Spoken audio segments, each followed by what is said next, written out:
শেখ হাসিনার পতনের পর ভারতীয় কিছু মিডিয়ার উস্কানিতে বাংলাদেশের সঙ্গে দেশটির কূটনৈতিক টানাপোড়েন লক্ষ্য করা যায়। বাংলাদেশের সম্পর্কে ভারতের ভ্রান্তি দূর করার জন্য বরাবরই সচেষ্ট ডক্টর ইউনূসের নেতৃত্বাধীন অন্তর্বর্তী সরকার। ফলে ভারত বাংলাদেশ সম্পর্ক উন্নয়নে গেল বছর জাতিসংঘের সাধারণ অধিবেশন চলাকালে ভারতের প্রধানমন্ত্রী নরেন্দ্র মোদীর সঙ্গে সাইডলাইনে বৈঠক করতে চান বাংলাদেশের অন্তর্বর্তী সরকারের প্রধান উপদেষ্টা ডক্টর মোহাম্মদ ইউনূস।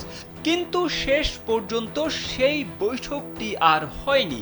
তবে থাইল্যান্ডের রাজধানী ব্যাংককে বিমস্টেক সম্মেলনে তারা আলোচনায় অংশ নিতে পারেন। স্যান্ডেলিনা সো, রূপচর্চায় আভিজাত্য।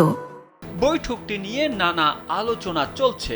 বৃহস্পতিবার ভারতীয় সংবাদ মাধ্যম দ্য ইকোনমিক্স টাইমসের এক প্রতিবেদনে এ তথ্য জানানো হয়েছে। প্রতিবেদনে বলা হয়েছে, প্রধান উপদেষ্টা ডক্টর মোহাম্মদ ইউনূস এবং ভারতের প্রধানমন্ত্রী নরেন্দ্র মোদীর মধ্যে একটি দ্বিপক্ষীয় বৈঠক আয়োজনের জন্য চেষ্টা করছে বাংলাদেশ।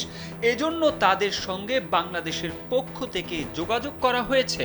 চলতি বছরের এপ্রিলের প্রথম সপ্তাহে ব্যাংককে এ বৈঠক অনুষ্ঠিত হতে পারে, কেননা এপ্রিলের প্রথম সপ্তাহে দুই দেশের নেতারা ব্যাংককে ষষ্ঠ বিমস্টেক শীর্ষ সম্মেলনে অংশগ্রহণ করবেন।